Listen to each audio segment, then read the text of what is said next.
네, 그러면 지금부터는 이 학생 인권 조례를 둘러싼 갈등의 내용과 다른 지역 상황을 살펴보겠습니다. 영상 한 번 더 보시고 이 서울시 교육청 출입 기자와 자세한 이야기 나눠보겠습니다.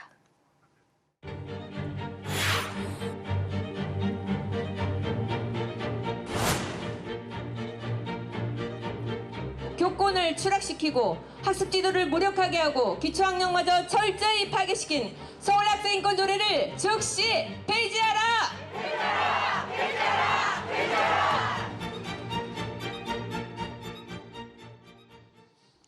네, 서진석 기자 나와 있습니다. 어서 오세요. 안녕하십니까.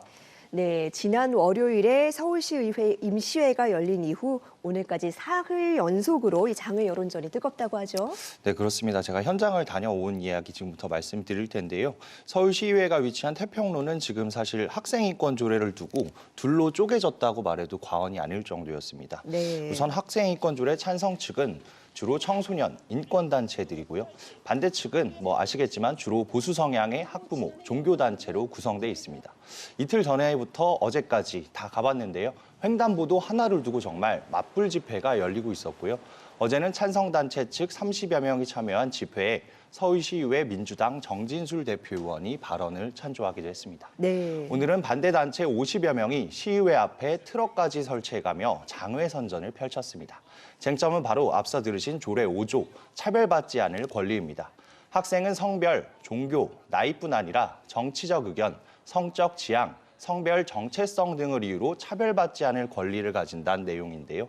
조례에 반대하는 보수단체들은 주로 이 조문으로 인해 학교에서 잘못된 인권 교육이 이루어지고 있고 결국 이 같은 현실에 청소년 성전환과 에이즈 위험이 높아질 수 있다며 또한 헌법상 권리인 표현의 자유도 억압된다라고 비판해왔고요.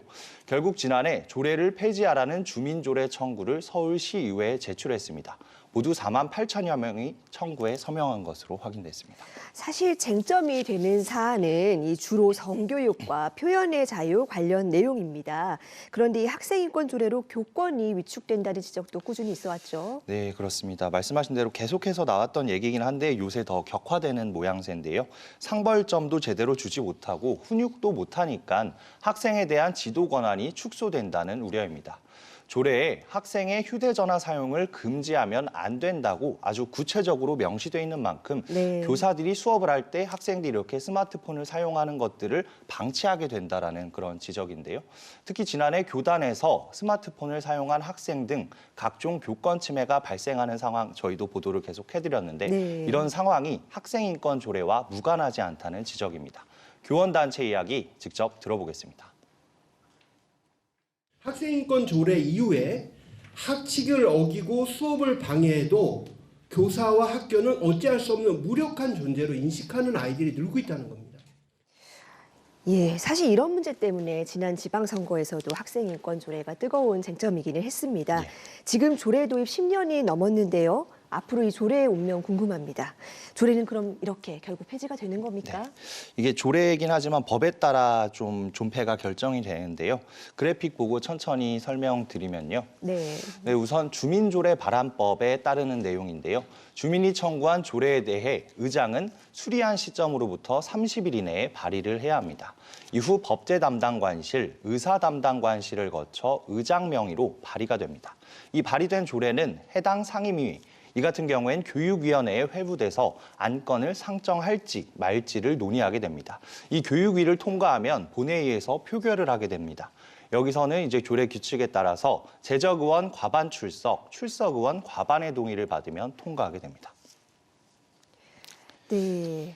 하지만 수리된 지 일주일이 지나지 않았고요. 지금까지도 김현기 의장은 조례 폐지안을 발의하지 않은 상태입니다. 그렇군요. 관련법에 따라 1년 이내에 심의하게 돼 있는 만큼 당장 이번 임시회에서 조례가 폐지될 가능성은 매우 낮다라는 전망이 지배적이고요. 네. 또 국민의힘 의원들을 취재해봤더니 다음 달 열리는 임시회쯤은 돼야 본격적인 논의가 이뤄질 거란 이야기가 나오고 있습니다. 네, 그러면 아직까지는 좀 협의할 수 있는 기회가 있는 셈입니다.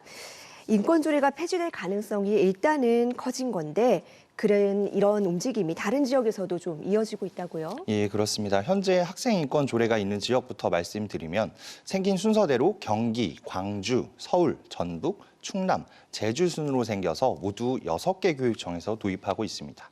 지금까지 서울과 충남 등 두 곳에서 학생인권 조례를 폐지하라는 주민조례가 청구됐습니다. 강원처럼 거꾸로 학생인권 조례를 만들어달라는 주민조례를 청구한 곳도 있기도 한데요. 아직 과반의 교육청이 이 학생인권 조례를 만들지 않은 상황이고요. 최초로 조례를 만든 경기도조차 개편 움직임이 한창입니다. 임태희 경기교육감은 학생인권 조례와 교권 사이의 균형을 맞추겠다며 학생의 책임을 강조해 오고 있고요. 이에 따라 학생의 책무 부분을 강화하는 쪽으로 수정하는 방향이 올해 안에 조례를 개정하는 방안으로 추진되고 있습니다. 네, 오늘로 이 서울시 의회 임시회 4회차입니다. 예, 학생인권 조례 관련해서 또 발언들이 나왔을까요? 예, 제가 계속 모니터링을 해보고 직접 가서 들어도 봤는데 아직은 이게 조례가 말씀드린 것처럼 의장이 발의를 하지 않은 상태이기 때문에 다양한 얘기들이 나오지는 않고 오히려 이제 오세훈 시장에 대한 얘기들이 더 많이 나왔긴 했지만 오늘 오후에 관련 질의가 나왔습니다. 네. 학생인권 조례로 교권 침해가 된다라는 국민의힘 의원의 지적이 나오자 조희연 서울교육감은 교권보호조례를 지난해 시의회에 제출하는 등 교권도 보호하기 위해 노력하고 있다. 이렇게 네. 해명했습니다. 네. 이 발언은 앞서 말씀드린 임태희 교육감이 이야기한 것처럼 교권과 학생인권이 그렇게 충돌하는 건 아니다. 두 가지 다 같이 갈 수 있다. 이런 맥락에서 나온 이야기고요. 계속 오늘 말씀드린 학생인권 조례부터 농촌유학 추경안까지 서울시의회에서 논의해야 할 교육 현안이 정말 많은데요. 네. 올해부터 이제 상임위가 시작되는데요. 또 관련돼서 치열한 공방이 계속해서 이어질 것 같습니다. 예, 지금 수많은 아주 복잡한 현안들이 걸려 있죠. 이 학교의 사정과 인권적인 측면을 두루 살핀 또 무엇보다 이 정책 당사자들의 충분히 소통에 기반한 이 슬기로운 해법 기대해 보겠습니다. 오늘 말씀 고맙습니다.